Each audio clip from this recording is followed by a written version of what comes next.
საზოგადოება ხშირად გამოხატავს წუხელს იმის გამო, რომ ქართულ სუპერმარკეტებში სასურსათო პროდუქციის ფასები ევროპულ ფასებს მნიშვნელოვნად აღემატება. საქართველოში სავაჭრო მიწოდების ჯაჭვებში ფასნამატი საკმაოდ მაღალია.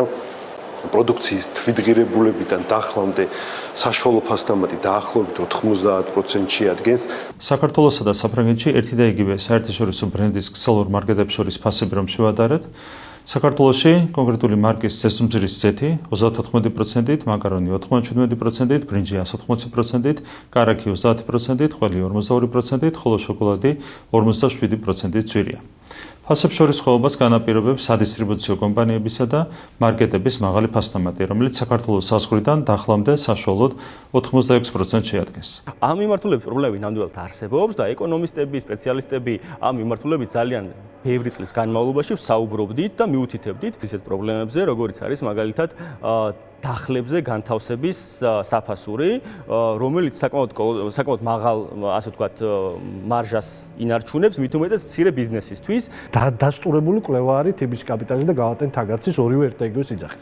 საშუალოდ უბნის მაღაზიაში, უბნის ერთ პატარა სუპერმარკეტში ქართული ადგილობრივი წარმოების პროდუქცია იცი რამდენია?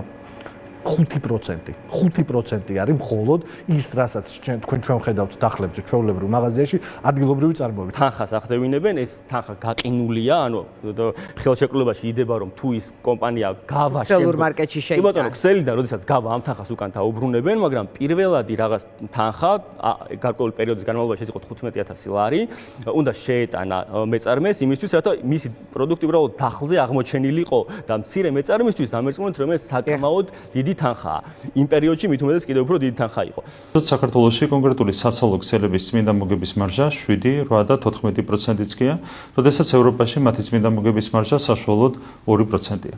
სახელმწიფოა მთავარი დამნაშავე. ანუ გადასახადების დაწევა შეუძლია, ვიღაცების განთავისუფლება შეუძლია გადასახადებიდან, შეუძლია რომ ეროვნული ბანკმა იმდენი ფული არ ბეჭდოს, რამდენ ფულსაც ესენი ბეჭდავენ, განსაკუთრებით წინას აახალწლოთ ხოლმე და წინას არჩევნოთ ბოდიში, ეს ყველაფერი გააკეთოს და მე ელაპარაკოს პროდუქციაზე და იმაზე კი არ ურტყას ბიზნესს. ბიზნესს დაარტყა პირველი გამოვიდა და ისა იმპორტირებული პროდუქტი რო შემოგვთ, ამაზე მარჟას ადებენო და საფრანგეთთან შედარება მოიყვანა. ბოდიში ვიხდი, საქართველოში ბიზნესმა იგივე მარჟა რო დადოს, რაც საფრანგეთში ადიანა, საქართველოში ბიზნესის მოგებას ვეღარ ნახავს, ვერ გადარჩება.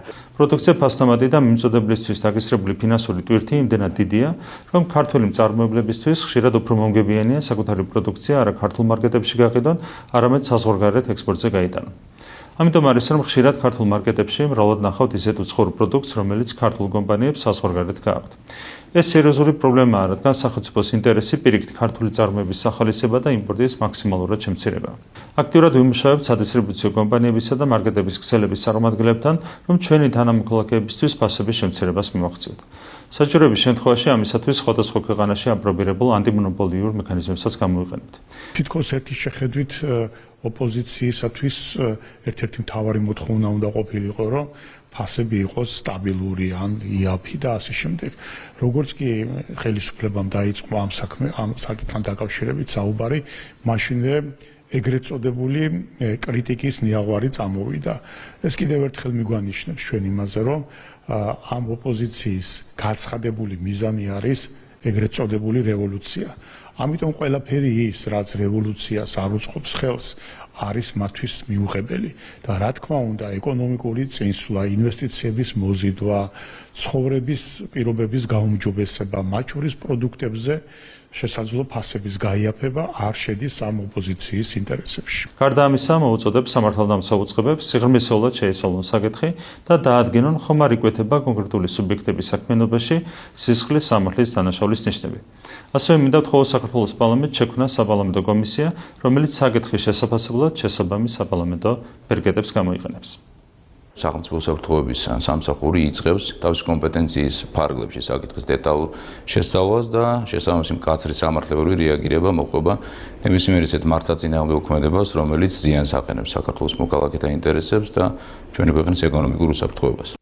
ეს აღიარო და მე დაიწყო ამაზე მუშაობა პირველ რიგში იმ კომპეტენციების ფარგლებში, რაც სახელმწიფოს აქვს, რაც გითხარი, ხო? რაღაც გადასახადის დაწევა, რაღაცის სტიმულირება ბიზნესაში. ამის მაგივრად გამოვიდნენ და თქვეს, რომ ციხეში ჩავსვათ. პროკურატურა გამოძიებას დაიწყებს და აი ყველა ამათ, ვისაც ბიზნესმენ ხელს უითმობენ ამაზეო, ციხეში ჩავსვათ. რასთავარია არსებული პრაქტიკაა ჩვენს რომ ბაზრის მოთამაშეები შეასრულა შეთანხმებულად კარტელური პრინციპით მოქმედებდნენ, რასაც ბუნებრივია დამატებითი ანალიზი ესაჭიროება. იყო დასაბუთებული რა შეიძლება საუბრობთ იყოს ამ ფასების მეტობის მიზეზები და რა თქმა უნდა ამ საკითხებს ჭირდება სპეციალური ჩაღრმავება იმისთვის რომ საბოლოოდ იქნეს აღმოფხრილი და მოსახლეობამ საკუთარ თავზე იგრძნოს ეს შეღავათი.